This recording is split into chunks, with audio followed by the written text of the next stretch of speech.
Perkenalkan, nama saya Vanessa Nayawan dengan NIM 21142010079.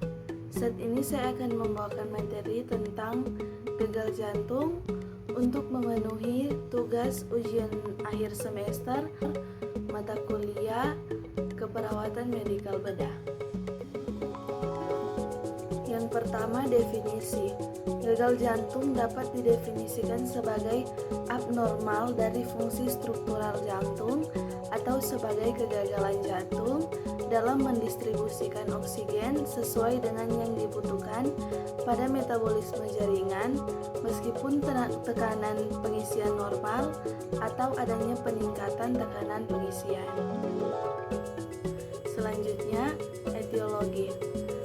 Berbagai gangguan penyakit jantung yang mengganggu kemampuan jantung untuk memompa darah menyebabkan gagal jantung yang biasanya diakibatkan karena kegagalan otot jantung yang menyebabkan hilangnya fungsi yang penting setelah kerusakan.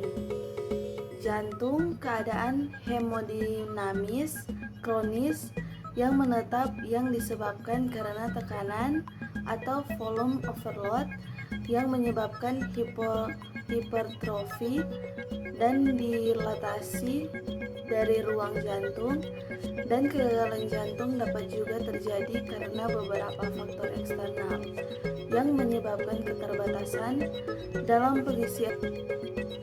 Selanjutnya, diagnosa. Pemeriksaan lab pada pasien gagal jantung harus mencakup evaluasi awal pada jumlah darah lengkap, urin, elektrolit serum, termasuk pemeriksaan kalsium dan magnesium, inin serum, glukosa, profil lipid puasa, tes fungsi ginjal dan hati, X-ray dada, dan EKG. Pasien yang dicurigai mengalami gagal jantung dapat pula dilakukan pemeriksaan kadar serum natrium peptida. Pendekatan pada pasien dengan kecurigaan kegagalan jantung meliputi riwayat dan pemeriksaan fisik, fototoraks, dan serangkaian tes yang harus dijalani. Riwayat penyakit sendiri kurang dapat dipakai dalam menegakkan diagnosa kegagalan jantung, tetapi sering kali dapat memberi petunjuk penyebab dari kegagalan jantung, faktor yang mempererat, dan keparahan dari penyakit. Selanjutnya, terapi. Terapi yang pertama yang dapat dilakukan adalah mengkoreksi atau stabilisasi berbagai keabnormal yang terjadi yang dapat menginduksi munculnya gagal jantung.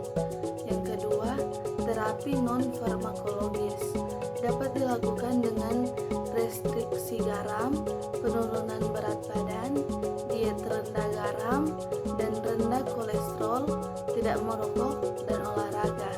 Yang ketiga, terapi farmakologis, dan yang keempat, terapi invasif.